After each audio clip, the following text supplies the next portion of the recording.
So let's look at one planning option. Just as before, you earn, save, and invest. And prior to becoming disabled, ideally at least 5 years prior, and I'll talk more about that later, you or your family create an asset protection trust.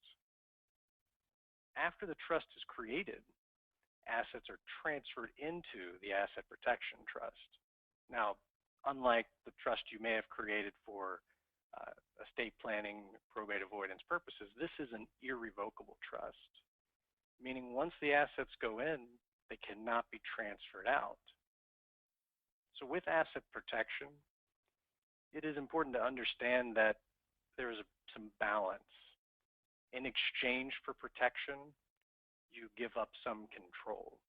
And this is where it's extremely important to work with a professional to make sure that you are aware of the interests involved and you're able to properly balance those in making a decision.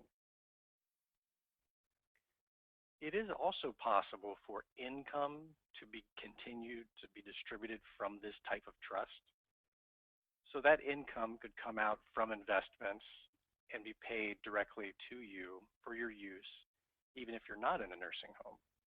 Or in the case of a home, real estate, you can still live in the home even though this irrevocable trust is the owner.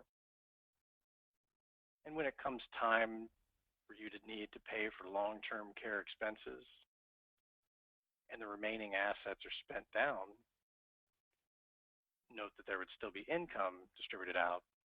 But the good news is here, when you spend everything down, Medicaid will kick in at a much earlier point.